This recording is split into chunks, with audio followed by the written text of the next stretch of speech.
hati sebelum memasuki ibadah pada pagi ini. Mari kita bersaat teduh terlebih dahulu.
Halo, shalom ibu-ibu semua.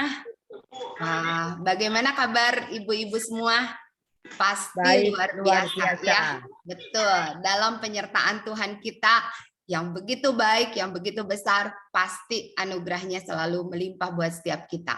Mari ibu-ibu pada saat ini dengan bersukacita kita mau naikkan pujian. Kecaplah dan lihatlah betapa baiknya Tuhan itu.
Yuk, mari ibu-ibu kita satukan hati dalam doa. Mari kita berdoa.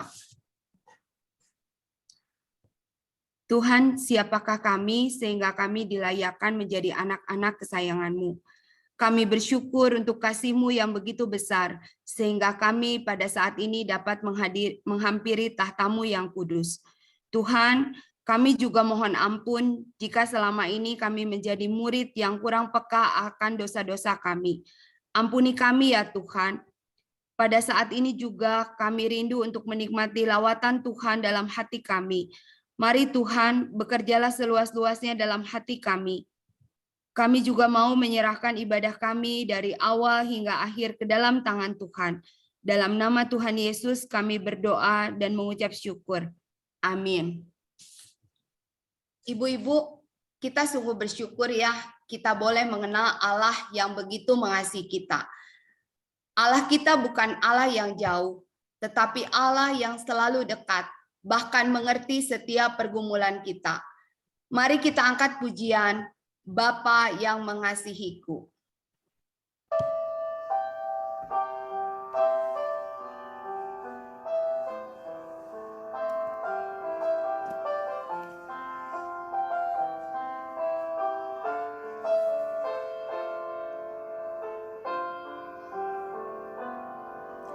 Engkau Bapa yang mengasihiku,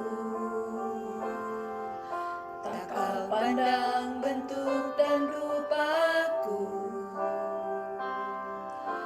Engkau mengasihiku dengan sepenuh hati, tak pernah sama seperti dunia ini. Engkau Bapa yang melewati badai langit biru, yang membuatku terbang bagaikan raja wali, mengatasi segala pencobaan. Kau Bapa-Ku yang baik, mengerti bahasa tetesan air mata, tak kau biarkan ku berjalan sendirian, sebab kau Bapa-Ku yang baik. Kau Bapa-Ku yang baik, mengerti bahasa tetesan air mata, tak kau biarkan ku berjalan sendirian, sebab kau Bapa-Ku yang baik. Engkau sungguh baik, Engkau sungguh baik.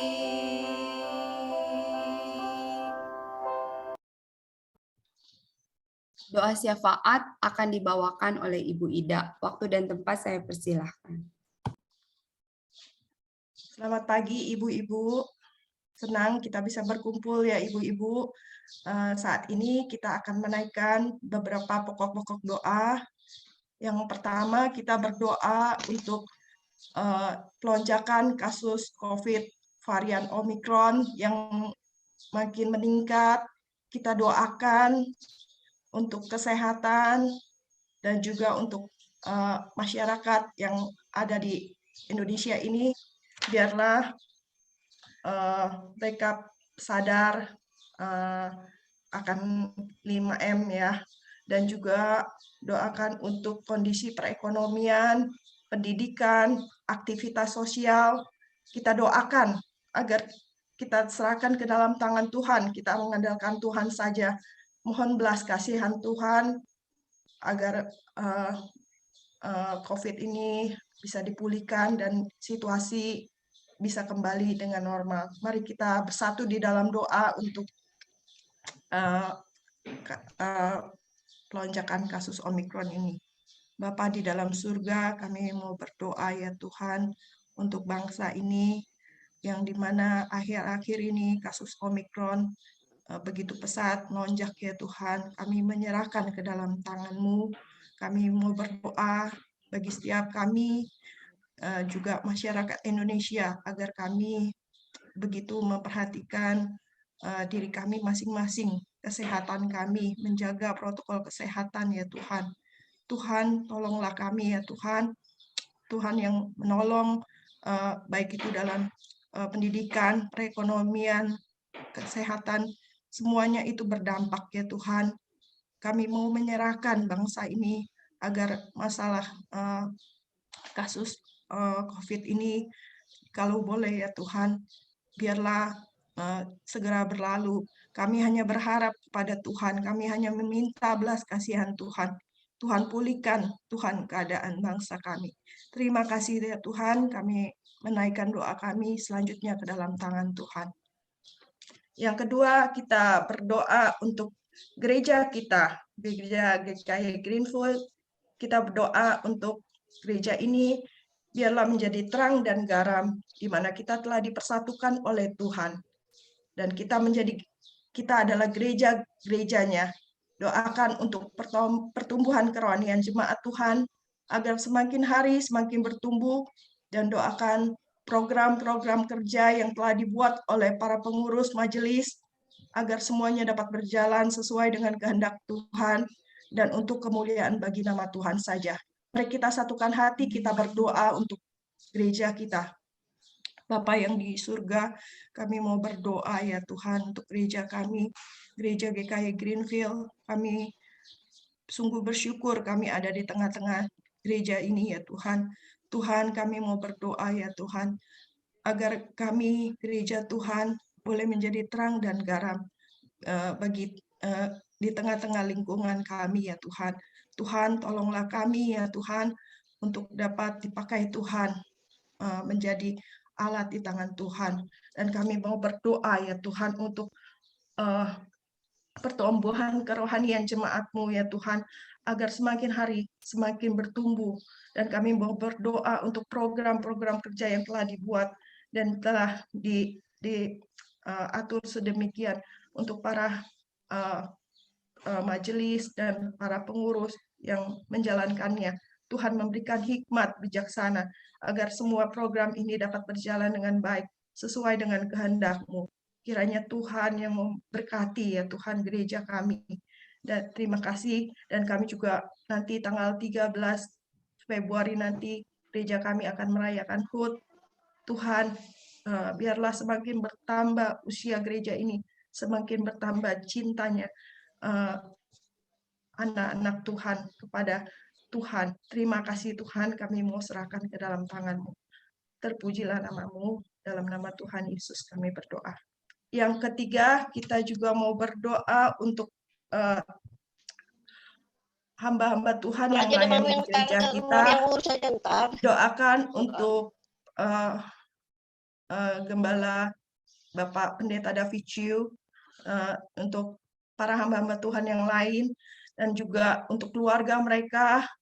Doakan juga untuk pergumulan dari setiap hamba-hamba Tuhan. Mari kita bersehati, kita mendoakan hamba-hamba Tuhan. Bapa yang di surga, kami juga mau berdoa ya Tuhan untuk para hamba-hamba Tuhan yang melayani di gereja GKI Greenfield, secara khusus untuk Bapak Pendeta David Chiu sebagai gembala kami, dan juga hamba-hamba Tuhan yang lainnya. Tuhan, masih banyak yang tidak dapat kami sebutkan satu persatu. Tuhan yang mengetahui keberadaan mereka, Tuhan yang mengerti setiap pergumulan mereka, Tuhan yang tahu ya Tuhan kerohanian mereka. Tuhan, lawatlah hamba-hamba-Mu ini satu persatu. Tuhan yang mengurapi mereka, melayakkan mereka untuk boleh dipakai Tuhan menjadi berkat bagi jemaat-Mu dan juga bagi lingkungan di sekitar gereja kami. Terima kasih ya Tuhan, urapi ya Tuhan. Terima kasih, dalam nama Tuhan Yesus kami berdoa. Yang keempat, kita mau berdoa untuk teman-teman kita yang sedang sakit. Kita berdoa untuk Ibu Yeni Halim dan Ibu Lin dalam pasca pengobatan. Mohon belas kasihan Tuhan untuk kesembuhan sakitnya. Dan juga Ibu Julia dan Ibu Sofi pasca operasi. Mohon Tuhan pulihkan kesehatan kedua 4 orang ibu ini. Mari kita satukan hati, kita berdoa. Bapa di dalam surga, kami mau berdoa untuk Ibu Yeni Halim dan Ibu Lin yang dimana dia dirawat, dan setelah ini dia dalam proses pemulihan. Tuhan, kami mohon belas kasihan-Mu, mohon kesembuhan untuk Ibu Yeni Halim dan Ibu Lin. Biarlah Tuhan yang melawat ibu ini ya Tuhan, dan juga Ibu Julia dan Ibu Sofi pasca operasi. Kami mau berdoa Tuhan untuk proses pemulihannya. Biarlah tangan Tuhan yang akan memberikan kesembuhan secara total. Kami membawa teman-teman kami ini ke dalam tangan-Mu. Dalam nama Tuhan Yesus kami berdoa. Kita juga mau berdoa untuk Ibu Evita. Doakan untuk proses pemulihan dan juga Ibu Pauline, anaknya Ibu Febe, dalam proses pengobatan yang kita tahu ya, dia terus di kemo, dan kita doakan Ibu Pauline dan juga Ibu Julie Holinda yang doakan di mana tanggal 16 nanti akan dioperasi katarak di Rumah Sakit Klinik Mata Nusantara di Lebak Bulus. Doakan untuk dokter Sajakon yang akan menangani operasi Ibu Holinda ini. Mari kita satukan hati untuk ketiga ibu teman-teman kita yang sakit ini, kita doakan. Bapa di dalam surga, kami juga mau mendoakan untuk Ibu Evita dalam pemulihan dan juga Ibu Pauline yang terus dalam masa pengobatan ya Tuhan, yang harus dilakukan kemoterapi, dan juga Ibu Julie Holinda. Kami mau doakan ya Tuhan, nanti tanggal 16 nanti akan menjalani operasi mata ya Tuhan di Rumah Sakit Klinik Mata Nusantara di Lebak Bulus dengan dokter Sajakon. Kami mau serahkan ke dalam tangan Tuhan. Tuhan pakai dokter yang menangani untuk mengoperasi matanya ya Tuhan.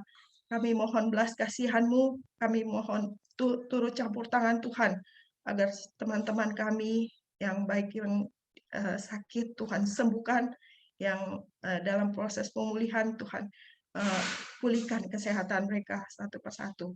Kami bersyukur kami bisa menaikkan doa-doa kami kepadamu Tuhan. Biarlah Tuhan yang mendengar dan Tuhan yang akan menjawab setiap pergumulan kami, doa-doa kami. Dalam nama Tuhan Yesus kami berdoa dan mengucap syukur. Amin. Terima kasih Bu Ida yang telah memimpin doa syafaat. Ibu-ibu, kasih Allah Bapa sungguh besar kepada setiap kita. Anugerah dan kasih-Nya selalu menyertai hidup kita setiap hari, bukan? Tuhan sudah merancangkan hari yang indah untuk setiap kita. Mari kita bersyukur dengan ini dengan menaikkan pujian seperti Bapa sayang anaknya.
Selanjutnya, kita akan menyiapkan hati kita untuk mendengarkan firman Tuhan. Waktu dan tempat saya persilahkan kepada Guru Injil Oki. Terima kasih.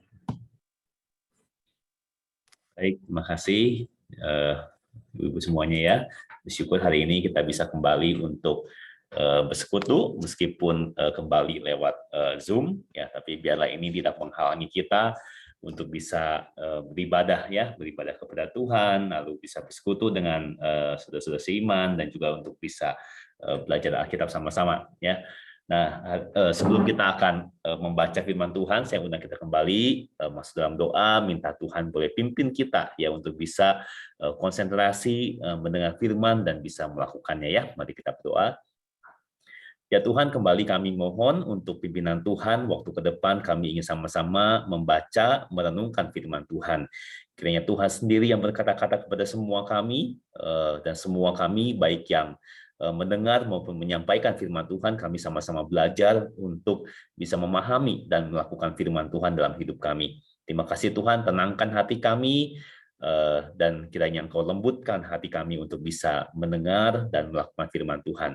Dalam nama Tuhan Yesus kami berdoa. Amin. Baik, saya akan share screen sebentar ya.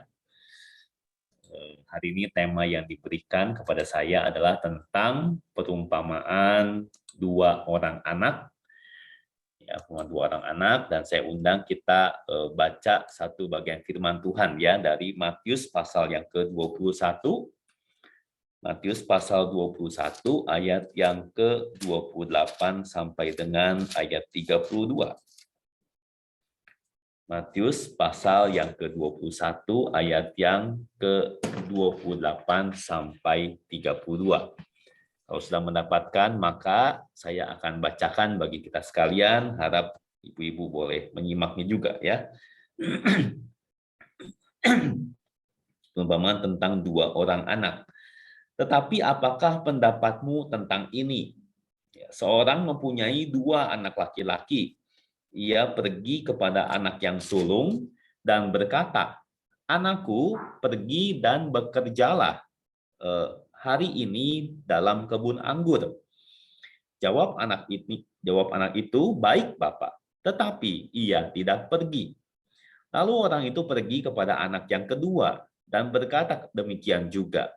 Dan anak itu menjawab, "Aku tidak mau." Tetapi kemudian ia menyesal, lalu pergi juga. Siapakah di antara kedua orang itu yang melakukan kehendak ayahnya? Jawab mereka, "Yang terakhir." Kata Yesus kepada mereka, "Aku berkata kepadamu, sesungguhnya pemungut-pemungut cukai dan perempuan-perempuan sundal akan mendahului kamu masuk ke dalam kerajaan Allah. Sebab Yohanes datang untuk menunjukkan jalan kebenaran kepadamu, dan kamu tidak percaya kepadanya. Tetapi pemungut-pemungut cukai dan perempuan-perempuan sundal percaya kepadanya. Dan meskipun kamu melihatnya, tetapi kemudian kamu tidak menyesal, dan kamu tidak juga percaya kepadanya." Ya, nah sampai semikian pembicaraan firman Tuhan ya pada pagi hari ini. Nah, ibu-ibu sekalian, perumpamaan yang Tuhan Yesus kisahkan di bagian ini mungkin ya bagi sebagian besar kita terdengar tidak asing ya ceritanya ini ya, karena sangat dekat dengan kehidupan kita. Bagaimana tentang ketaatan seorang anak kepada orang tuanya ya, jadi ini sangat familiar dengan kita ya. Bayangkan mungkin anak-anak kita kalau kita suruh ya ada yang nurut, ada yang enggak ya. Ini sangat-sangat familiar dan menarik. Tuhan Yesus gunakan cerita seperti ini. Jadi kita tadi sudah lihat ada dua orang anak ya didatangi sama papahnya, lalu mereka mendapat tugas yang sama ya. Tapi kemudian ya responnya itu berbeda. Yang satu oke, yang satunya lagi menolak. Nah, kemudian menariknya ternyata jawaban di mulut itu berbeda dengan tindakan. Nah, mari kita sama-sama perhatikan ya perumpamaan ini dan kita berusaha untuk memahami apa artinya, dan terutama dengan nanti pengajaran Tuhan Yesus. Nah, ibu-ibu sebelum mulai saya ingin menginformasikan ya. Jadi dalam penelitian ternyata saudara dalam beberapa manuskrip Alkitab ya itu terdapat versi yang berbeda ya. Jadi kan Alkitab itu kan banyak sekali ya kopiannya itu ada ribuan ya. Itu ada beberapa versi terjemahan yang berbeda. Nah, jadi ya satu versi lagi menulis begini ya. Pertama kali anak yang ditanya adalah anak yang tidak bersedia. Ya, kalau kita kan baik Bapak tapi dia nggak pergi. Nah, tapi versi yang satunya itu terbalik ya. Anak yang pertama itu justru bilangnya oke ya. Sorry, justru anak yang tidak bersedia tapi kemudian menyesal dan pergi ya. Anak yang kedua itu justru yang ngomongnya baik Bapak tapi tidak pergi. Nah, sehingga waktu Yesus nanti tanya mana yang melakukan kehendak Bapaknya, dijawab anak yang pertama. Nah, sebagian terjemahan bahasa Inggris atau kebanyakan terjemahan bahasa Inggris mengikuti versi yang itu, versi yang beda dengan Alkitab bahasa Indonesianya.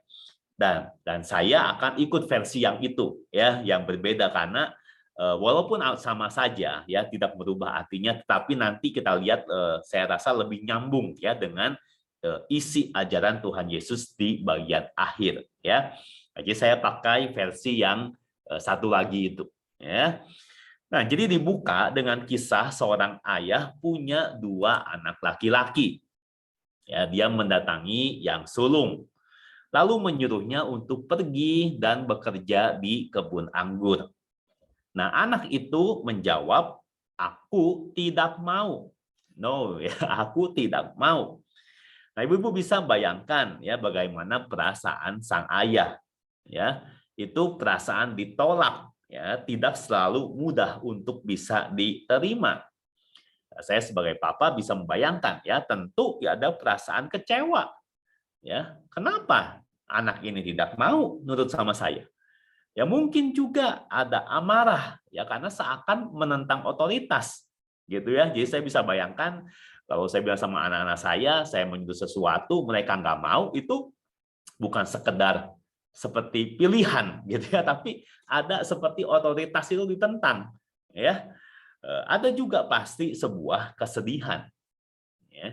Nah, tetapi ya tidak lama sesudah itu kita membayangkan ya sang anak seakan-akan menyesal. Lalu dia pergi juga. Nah, kata menyesal ya di dalam firman Tuhan ini penting karena sama dengan kata bertobat. Ya, kata yang dipakai menyesal itu seperti kata berbalik, bertobat. Nah, apa yang membuatnya menyesal sesudah menolak kita tidak tahu pasti. Mungkin dia anak ini mulai pikir-pikir ulang ya. Kenapa ya saya nggak mau tadi disuruh papa saya? Ya, mungkin dia sadar bahwa papanya sangat perlu bantuan, padahal saya bisa kasih bantuan itu. Ya, lalu kenapa saya nggak mau? Ya, maka mungkin dia muncul rasa bersalah ya dan kemudian menyesal.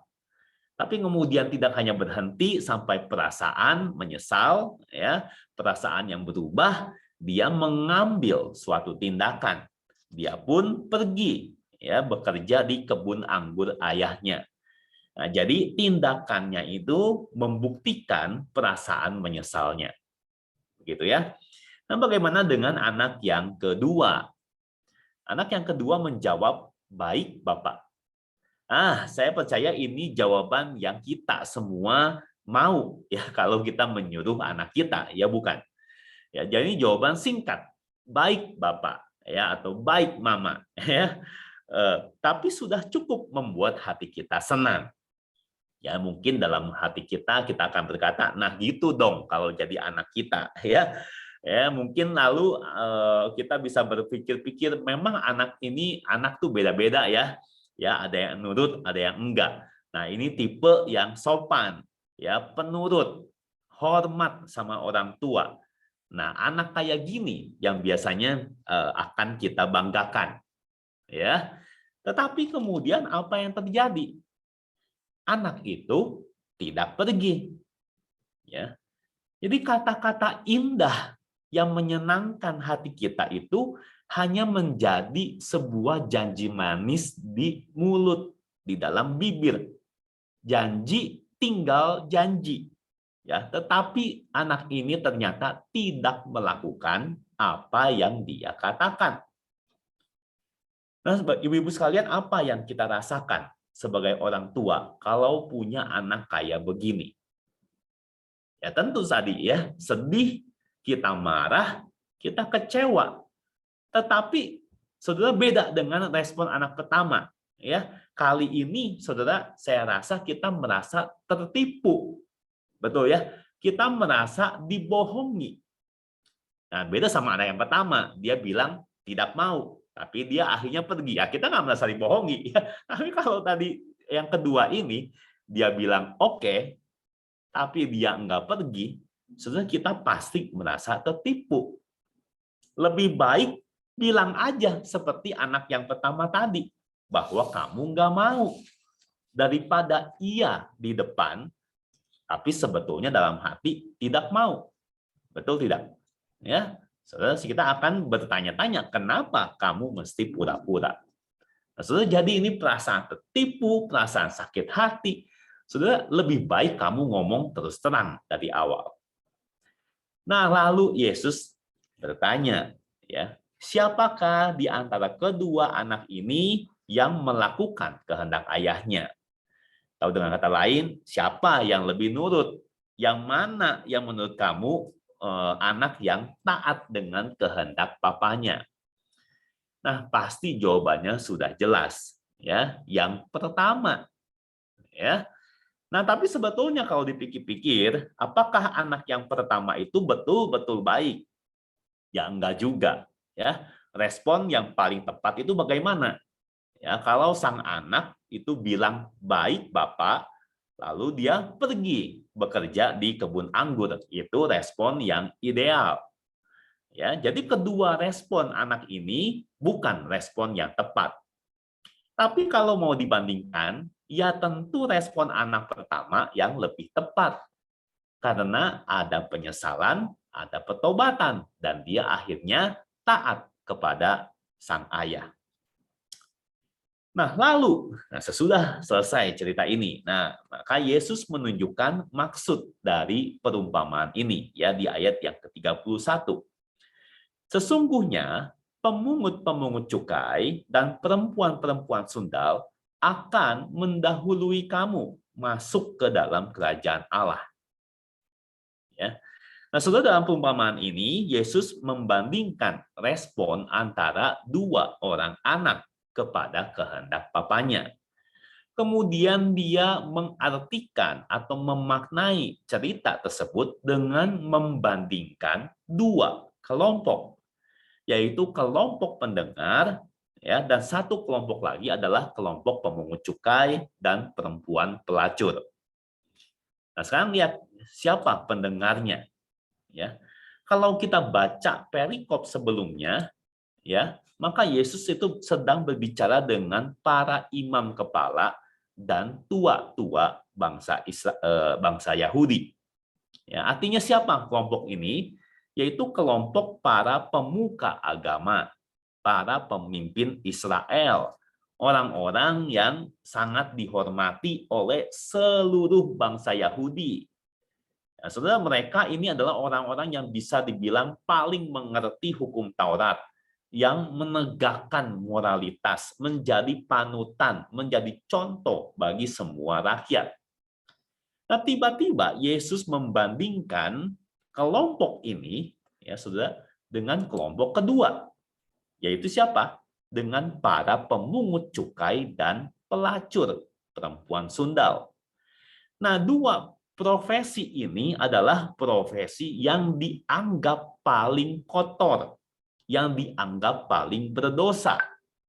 Ya, yang satu adalah kolektor pajak bagi bangsa Romawi, kaum penjajah, ya, sehingga mereka suka disebut sebagai pengkhianat, dan mereka juga bisa korupsi, ya, dengan semua uang itu, ya. Dan yang satu itu adalah pasti sudah punya stigma, yaitu kelompok paling tidak bermoral, yaitu pelacur. Nah, dengan kata lain, Yesus sedang membandingkan dua kelompok ini, ya, kelompok yang dalam masyarakat, dua kelompok yang paling ekstrim secara status sosial. Seumpama ya sedang membandingkan kasta, ya kalau kasta itu ini yang paling tinggi, mana nih mouse-nya, ini ya, ini yang paling tinggi ya dengan yang paling rendah. Ini kasta yang paling dihormati, yang ini yang paling dihina. Dan secara mengejutkan Yesus bilang yang paling rendah ini, ya, yang paling dihina ini yang justru akan masuk ke dalam kerajaan Allah. Nah, saudara, jadi perhatikan ya, ini waktu Yesus berbicara pemungut cukai, ya perempuan pelacur akan mendahului kamu masuk dalam kerajaan Allah, bukan artinya kelompok yang pemimpin ini nyusul, ya. Jadi ini duluan, ya nanti kamu belakangan. Enggak. Maksudnya kamu akan menyaksikan mereka masuk kerajaan surga dan kamu terlewatkan, kamu tertinggal. Ya. Jadi saudara bisa bayangkan reaksi para pemuka agama mendengar perkataan Yesus. Pasti mereka itu murka. Saya bisa bayangkan mereka marah besar karena Yesus sedang mempermalukan mereka di hadapan banyak orang. Bagi kaum pemuka agama, mendengar kedua profesi najis itu saja mungkin membuat mereka muak. Nah, mereka enggak tahan. Hah? Siapa itu? Pemungut cukai, ya, perempuan sundal yang benar aja. Tapi Yesus seakan mau mengatakan bahwa orang-orang kelompok paling kotor itu aja masih lebih bersih daripada kamu. Kelompok yang paling najis ini masih lebih suci daripada kamu. Ya, saudara, kemudian Yesus memberikan penjelasan.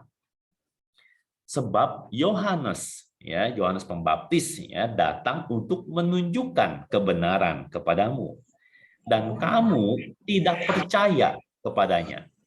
Tetapi pemungut-pemungut cukai dan perempuan-perempuan sundal percaya kepada pemberitaan Yohanes Pembaptis.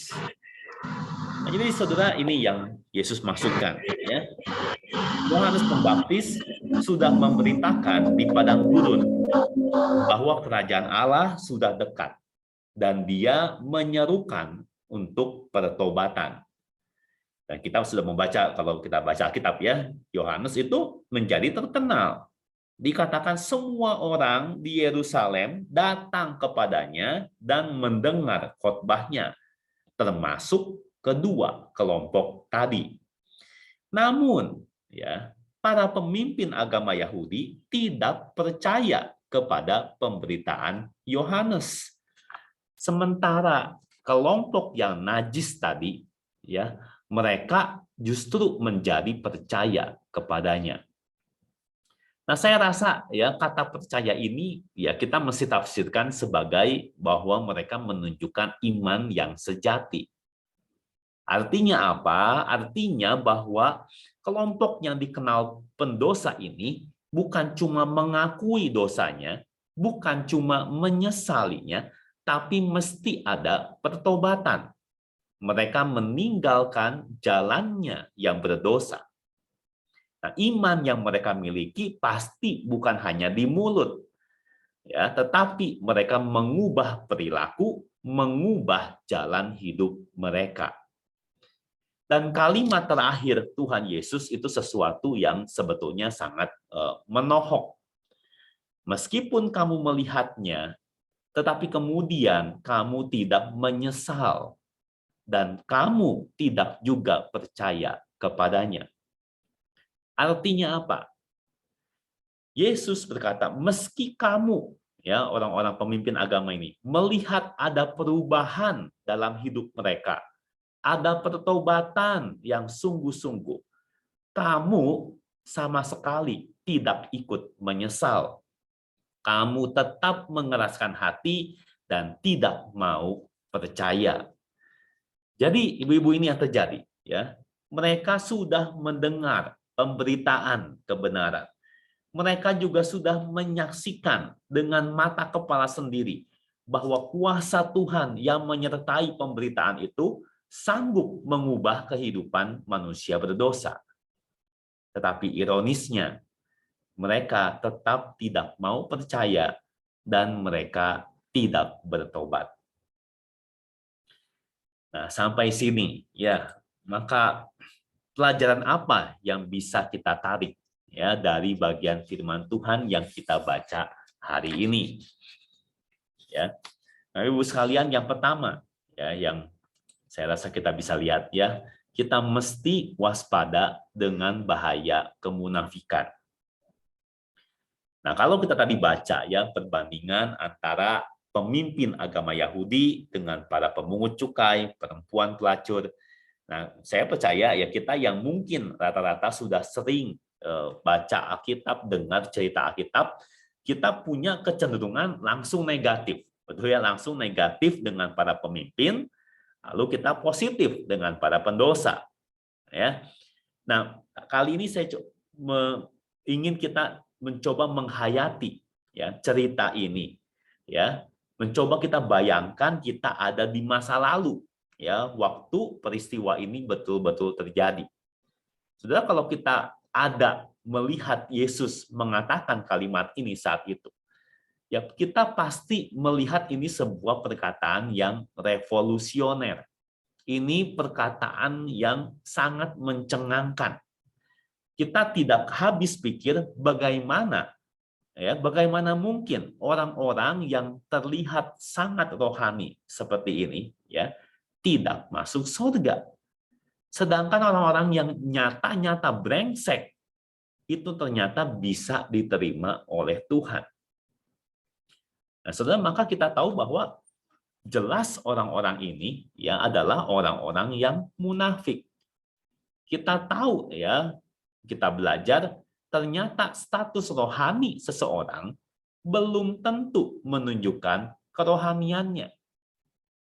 Saudara, dengan mudah memang kita bisa menunjuk orang-orang ini sebagai orang yang munafik. Tetapi kita sendiri harus waspada dengan dosa ini.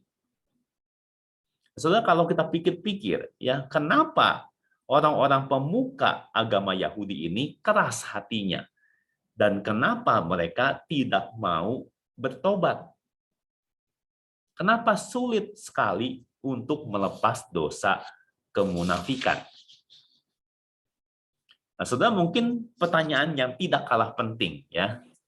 Apakah sebetulnya para pemimpin pemuka agama ini mereka sadar bahwa mereka adalah orang munafik? Nah, itu dulu mungkin pertanyaannya. Mereka sadar nggak bahwa mereka ini munafik? Kalau betul mereka sadar, mereka cuma punya status sosial tinggi, ya status agama tinggi, tapi hatinya kotor, mereka tahu itu. Tapi mereka tetap tidak mau bertobat, maka sebetulnya ya memang mereka secara sadar memberontak kepada Tuhan.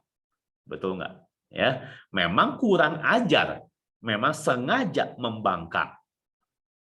Tetapi bagaimana kalau sebetulnya mereka tidak sadar? Ya, mereka tidak percaya bahwa diri mereka munafik. Ya, saya rasa ini yang lebih mungkin terjadi. Biasanya ya kalau orang munafik dibilang munafik ya mereka nggak akan sadar, ya mereka marah dibilang munafik, betul nggak? Ya mungkin kayak kita, ya kita dibilang munafik, wah kita bisa marah, ya kita nggak mau percaya bahwa kita ini munafik. Kok bisa begitu? Nah, saudara, saya rasa akar masalah kemunafikan itu adalah sebuah kesombongan rohani. Mungkin mereka merasa ya mereka sudah mengerti banyak tentang hukum Taurat. Mereka sudah banyak tahu tentang siapa Tuhan. Lalu mereka juga tahu Israel ini adalah umat pilihan Tuhan dan tidak mungkin dibuang oleh Tuhan. Ya. Dan di antara semua pilihan Tuhan, umat pilihan Tuhan, mereka adalah pemimpinnya. Betul ya? Kalau pemimpinnya aja nggak masuk surga, apalagi umat yang lain. Mereka juga rajin ya dan taat melakukan ritual agama. Pasti mereka rajin beribadah, mereka banyak berdoa, mereka banyak berpuasa, mereka rajin memberikan persembahan dan seabrek ritual lainnya. Nah, bagaimana dengan kehidupan moral mereka? So, saya rasa mereka akan berpikir pasti ada dosa dong. Ya, saudara, siapa sih orang yang sempurna di muka bumi ini? Ya, tapi coba bandingkan dengan orang-orang lain, orang-orang Yahudi biasa yang bukan pemimpin. Seberdosa-berdosanya saya, pasti lebih berdosa mereka. Ya, pasti saya lebih baik dari yang lain. Apalagi kalau dibandingkan dengan pemungut cukai dan dengan para pelacur. Jadi sangat bisa dimengerti bahwa orang-orang ini merasa sudah cukup baik. Tetapi Yesus menyingkapkan bahwa semua itu tidak ada artinya. Status rohani sosial yang tinggi, ritual agama rajin dilakukan, bahkan kehidupan moral yang lumayan, itu semua seperti kain kotor di hadapan Tuhan. Dan inilah yang harus disadari. Engkau dan saya mesti waspada terhadap kesombongan rohani. Kesombongan rohani itu jauh lebih berbahaya daripada dosa prostitusi. Ya, ini kalimat yang mungkin kita kaget ya, tapi ya ini firman Tuhan. Kesombongan rohani jauh lebih berbahaya daripada dosa prostitusi. Kenapa? Karena dosa kesombongan itu sangat mematikan. Saya nggak bilang kalau begitu prostitusi itu dosa kecil, enggak, sama sekali bukan itu arahnya ya. Tapi kesombongan itu lebih mematikan karena menganggap diri sudah cukup baik dan tidak perlu bertobat. Maka bagian yang terakhir ya, bagaimana kita bisa mengobati racun kemunafikan ini. Kita lihat bahwa para pemuka agama itu munafik. Ya, mereka tidak mau menyesal sehingga mereka tidak mau percaya. Tadi kita sudah bahas kenapa mereka tidak menyesal, karena mereka sombong. Anggap diri sudah cukup baik, sudah memenuhi standar Tuhan. Sehingga masalahnya apa? Mereka tidak merasa cukup berdosa sampai menyesal. Nah ini ibu-ibu ya, tidak merasa cukup berdosa sampai perlu menyesal. Saya tidak percaya bahwa para pemimpin agama ini menganggap diri sempurna. Tetapi masalahnya, mereka tidak cukup berdosa sampai perlu bertobat. Mungkin mereka pikir bahwa Tuhan akan tutup mata. Dan Tuhan akan memaklumi dosa mereka yang sedikit itu. Dan inilah masalahnya. Maka saudara, apa penawar racun kemunafikan? So, saya rasa kita mesti minta kerendahan hati. Supaya kita ini peka akan dosa. Kerendahan hati. Yang kedua, kita mesti punya hati yang takut akan Tuhan. Hati yang takut akan Tuhan. Nah, maka bagaimana kita tahu apakah kita ini orang yang munafik atau enggak gitu ya? Bagaimana kita tahu supaya kita tidak terjebak di dalam dosa yang sama? Sudah, saya rasa apa yang diulang ya dalam perikop ini adalah kata menyesal. Nah, maka mari kita coba jujur dengan diri sendiri. Kapan terakhir kali engkau dan saya betul-betul merasa menyesal dengan dosa kita? Kapan kita ini terakhir kali merasa diri ini betul-betul tidak layak?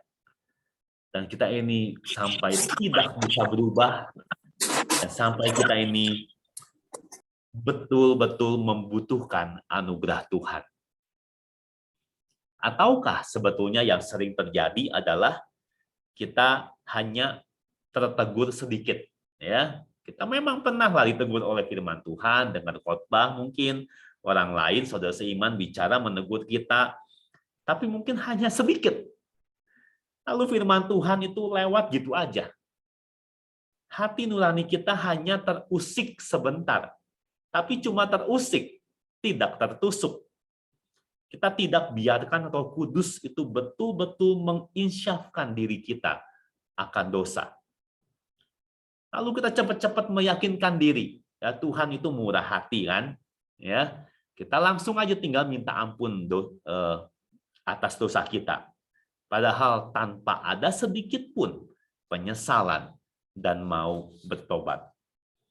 Lalu kita meyakinkan diri bahwa kita nggak seburuk orang lain. Lihat tuh ibu itu, lihat tuh orang itu lebih brengsek dari kita.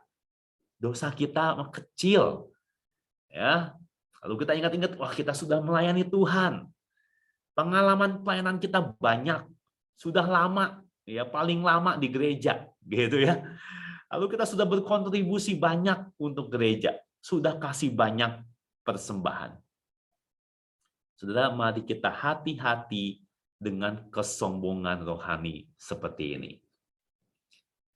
Saudara, kita mesti waspada, jangan sampai ya di akhir hidup kita, di dalam pengadilan Tuhan itu, kita merasa tertipu. Ya, jadi kita bahaskan perasaan yang paling menyakitkan, kita ditipu oleh anak itu ya. Dia bilang, dia oke, ternyata dia enggak pergi. Tapi jangan sampai kemudian kita sedang menipu diri.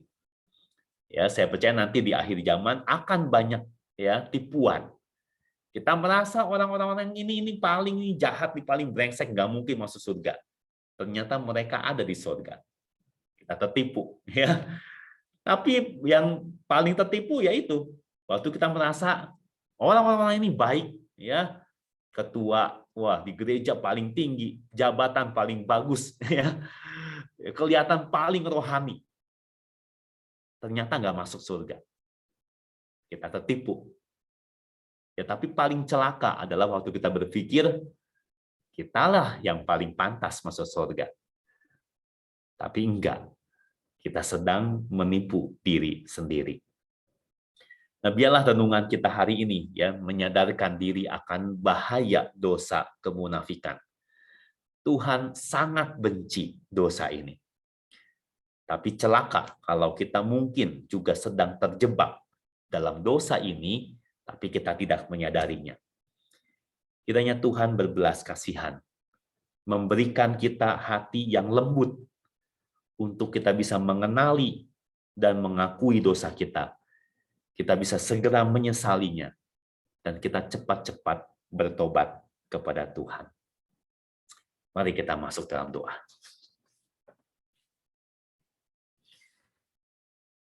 Tuhan, ketika kami kembali membaca firman Tuhan, kami mencoba untuk merenungkannya. Tuhan, kami sangat khawatir dan kami sangat takut. Jangan-jangan Tuhan, kami gampang sekali menuduh orang lain, orang-orang munafik. Tapi jangan-jangan kami sendiri adalah orang-orang yang munafik itu.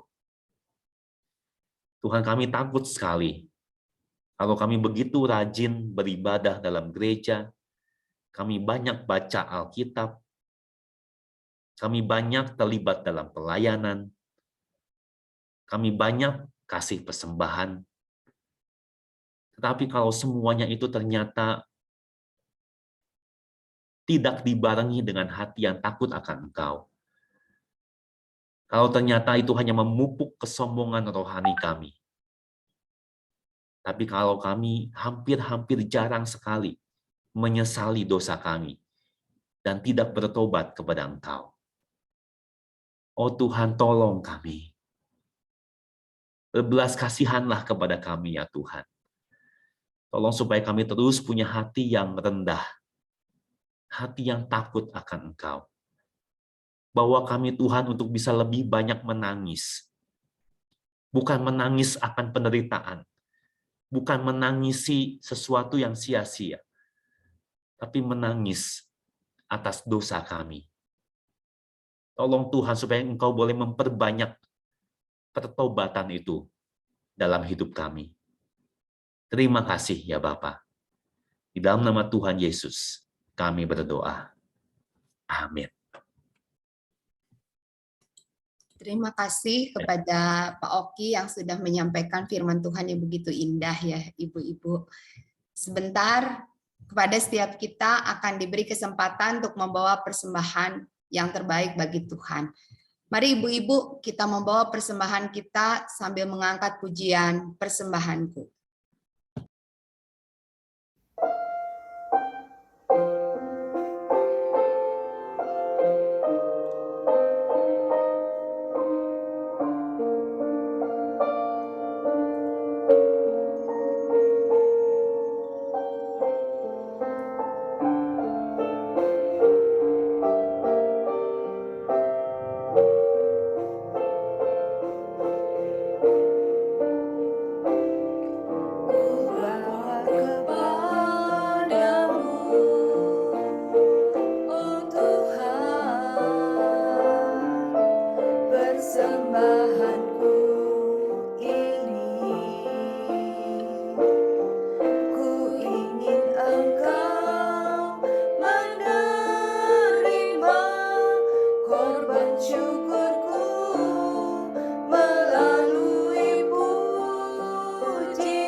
Doa persembahan akan dibawakan oleh Semoyani.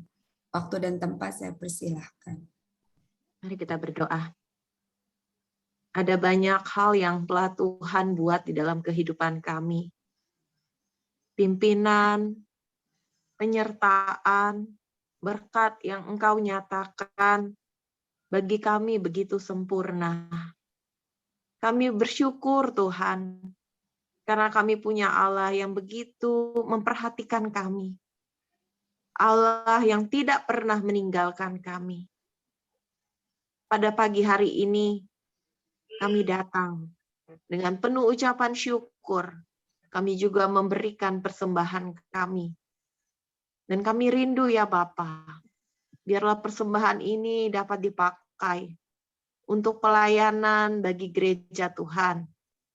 Terima kasih ya Tuhan, kami juga telah mendengar kebenaran firman-Mu. Ajar kami untuk menjadi pelaku-pelaku kebenaran firman-Mu. Di dalam nama Tuhan Yesus Kristus kami berdoa dan kami mengucap syukur. Amin. Ya, shalom, selamat pagi ibu-ibu dan juga ada dua bapak ya, yaitu Bapak Oki dan juga Bapak Bayuri ya, yang hari ini Pak Oki telah menyampaikan kebenaran firman Tuhan. Terima kasih Pak Oki untuk kebenaran firman Tuhan yang telah disampaikan dengan begitu jelas. Terima kasih juga untuk Pak Bayuri yang telah mendukung pelayanan di tim multimedia sehingga persekutuan demi persekutuan KW via Zoom boleh berjalan dengan lancar. Dan selamat datang kepada semua ibu-ibu, baik yang hadir di Zoom ini, kami menyambut dengan senang hati, ataupun nanti yang akan menyaksikan lewat tayangan YouTube. Ya, selamat datang, Tuhan Yesus memberkati kita semua. Ibu-ibu yang terkasih, ada beberapa pengumuman yang akan saya sampaikan, yaitu tanggal 18 Februari, Persekutuan Wanita mengambil tema hati seorang wanita. Nah, apa itu hati seorang wanita? Kita pengen tahu ya. Akan dibawakan oleh Evangelis Susana Setiawan. Ya, jadi mari bersama-sama kita datang mengikuti Persekutuan Wanita pada tanggal 18 nanti. Lalu pengumuman yang berikut adalah yang ibu-ibu harus perhatikan juga. Sesuai dengan rencananya kita, tanggal 11 Maret kita akan mengadakan kuis Alkitab. Kita melihat kuis Alkitab yang lalu, respon dari ibu-ibu ini lumayan luar biasa ya. Semangatnya luar biasa. Ada yang ikut lombanya itu sampai berkali-kali gitu ya. Nah, kita mau adain lagi nih ibu-ibu ya. Jangan gentar dulu ya ibu-ibu ya. Kuis Alkitab akan diadakan tanggal 11 Maret dengan bahan kuis, nanti juga akan saya sharingkan di grup WA, yaitu perumpamaan tentang orang-orang upahan di kebun anggur. Masih ingat siapa pembicaranya waktu itu? Waktu itu kita onsite, ibu-ibu. Siapa yang ingat? Ada ibu yang bilang begini, semu-semu itu pembicaranya kayak orang Korea. Mario. Oke, Mario. Oh, langsung inget ya dibilang kayak orang Korea. Iya betul ya. Nah, jadi kita jangan hanya ingat pembicaranya saja, tapi mari kita ingat nih ya, waktu itu bagian firman Tuhan ini bicara apa nih. Nah, ibu-ibu ini membuat kita juga kadang-kadang kan dengar firman Tuhan bisa ngantuk nggak ibu-ibu? Bisa pecah konsentrasi nggak? Bisa ya. Tapi kalau kita catat, kita tahu ya, bukan karena kuis ya ibu-ibu ya, tapi karena kita mau belajar nih benar-benar kita inget-inget gitu ya. Nah, kuis Alkitab ini membantu kita gitu ya. Lalu kita akan juga bahannya dari PA, yaitu ketika harus memilih. Ini adalah bahan bagian pertama. Ya, lalu bahan yang ketiga yaitu perumpamaan tentang dua orang anak. Siapa pembicaranya ibu-ibu? Oke. Pak Oki. Iya ya Pak Oki ya, baru saja disampaikan. Jangan sampai nanti lupa ya. Lalu bahannya yang berikut adalah dari PA ketika berhadapan dengan musuh ya. Lalu yang terakhir bahan kuis kita yaitu perumpamaan tentang penggarap kebun anggur. Nah, ini kurang lebih sama begitu ya. Kita akan membahas tentang topik-topik perumpamaan-perumpamaan yang akan menjadi kuis bagi kita di bulan Maret nanti. Ada pertanyaan untuk kuis? Ini masih ada beberapa waktu untuk ibu-ibu boleh persiapkan diri sebaik-baiknya. Nanti akan saya juga sharing kembali bahan-bahannya ini di grup WA kita. Yaitu pengumuman dari saya. Mungkin ada tambahan dari Ibu Vivi? Cukup sudah semua. Semua ya. Ya, oke. Kita foto ya seperti biasa. Ya, kita foto dulu ya ibu-ibu ya. Tolong videonya di on ya, oke.